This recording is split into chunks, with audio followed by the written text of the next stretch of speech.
दो जादुई गुफाएं। गोपालपुरी नामक गांव में सोनिया और सुमन नाम की दो सहेलियां रहती थीं। सुमन अपने माता पिता के साथ बहुत ही छोटी से मकान में रहती थी। वही सोनिया बहुत ही बद्दे घर में रहती थी और बहुत अमीर थी। सुमन बहुत ही अच्छी और ईमानदार लड़की थी। सोनिया बहुत ही घमंडी और लालची लड़की थी, परंतु फिर भी वे दोनों बहुत ही अच्छे दोस्त थे। वे दोनों साथ में ही स्कूल जाते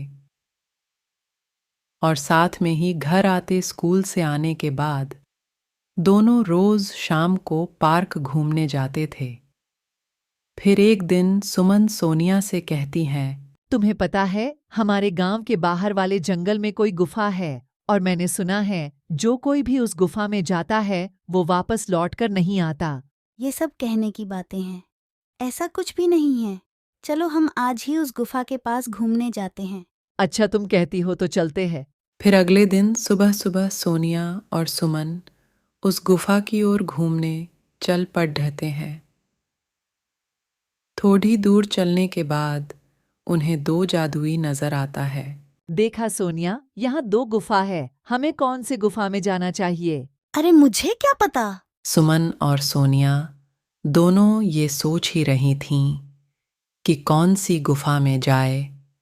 तभी वहां एक परी प्रकट हुई और कहती हैं, हाँ हाँ हाँ, मेरे इस जादुई जंगल में तुम दोनों का स्वागत है। और जैसे कि तुम देख सकती हो, तुम्हारे सामने दो गुफा है। एक गुफा अच्छाई का और दूसरा गुफा बुराई का। अच्छाई के गुफा में जाओगी तो तुम्हें वहां एक वृद्ध महिला मिलेगी जो कई सालों से बीमार पड़ी है। तुम्हें उनकी सेवा करनी होगी। और अगर बुराई के गुफा में जाओगी तो तुम्हें वहां ढेर सारा खजाना मिलेगा। परंतु याद रखना, उस गुफा में एक नागिन रहती है और ये तुम पर निर्भर करता है। तुम कौन सा मार्ग चुनती हो, अच्छाई का या बुराई का? हाँ हाँ हाँ हाँ, इतना बोलकर वो परी वहां से गायब हो जाती है। सोनिया, हमें अच्छाई के गुफा में चलना चाहिए। वहाँ बेचारी बूढ़ी काकी कितने सालों से बीमार पड़ी है। हम उन्हें इस हालत में नहीं छोड़ सकते। हमें जाकर उनकी मदद करनी चाहिए। हाँ, तुम ही जाओ अच्छाई के गुफा में, मैं तो बुराई के गुफा में जाऊंगी। सुना नहीं तुमने वो परी क्या कहकर रही कि बुराई के गुफा में हमें ढेर सारे खजाना मिल सकता है जो हमें माला माल कर सकता है। मेरी बात मानो, तुम भी मेरे साथ बुराई के गुफा में चलो। नहीं सोनिया, मैंने बचपन से ही सीखा है कि हमें हमेशा अच्छाई के रास्ते पर ही चलना चाहिए। पैसों का क्या है, पैसे तो आज है और कल नहीं, परंतु हमारी अच्छाई हमेशा हमारे साथ रहती है। तुम्हें तो कुछ कहना ही बेकार है। इतना कह कहकर सोनिया बुराई के गुफा में चली जाती है और सुमन अच्छाई के। सुमन को थोड़ी दूर चलने के बाद गुफा के अंदर बहुत ही खूबसूरत दुनिया नजर आती है, जहां बहुत ही सुंदर सुंदर फूल खिले थे, तरह तरह फल लगे थे। सुमन को बहुत भूख लगी थी तो वो पेड्डित से फल तोड़ी कर खाने लगी। वाह, कितने स्वादिष्ट फल हैं।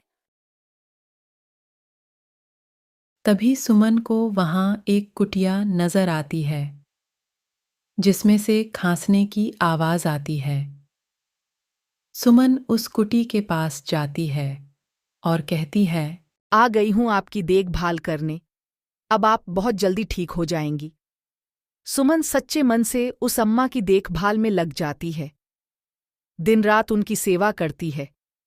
सुमन रोज कुटिया की सफाई करती है, झाड़ू लगाती है, पशु पक्षी को खाना खिलाती है और बहुत ही अच्छे से अम्मा का ख्याल रखती है। वहीं दूसरे तरफ सोनिया के बुराई के गुफा के अंदर जाते ही उस परी ने कहा था कि यहाँ खजाना है, पर मुझे दूर दूर तक तो कोई खजाना नजर नहीं आ रही और भूख से मेरी जान जा रही है।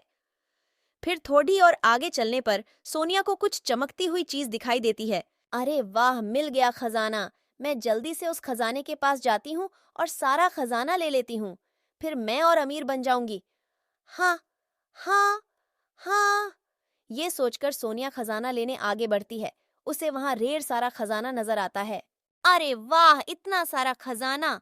सुमन तो पागल है जो अच्छाई की गुफा में चली गई। अगर वो मेरे साथ बुराई के इस गुफा में आती तो उसे इतना सारा खजाना मिलता। पर कोई बात नहीं, अब ये सारा खजाना अकेले मेरा है। हाँ हाँ हाँ।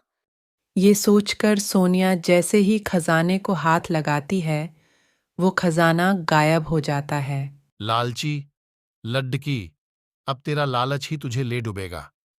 अब तू यहां से जिंदा बचकर नहीं जाएगी और मेरा भोजन बनने के लिए तैयार हो जा। मैं कई सालों से भूखी हूं और आज जी भरकर तुझे खाऊंगी। नहीं, मुझे छोड़ दिया तो मुझे जाने दो। मुझे कोई खजाना नहीं चाहिए। कृपया मुझे छोड़ दिया दो।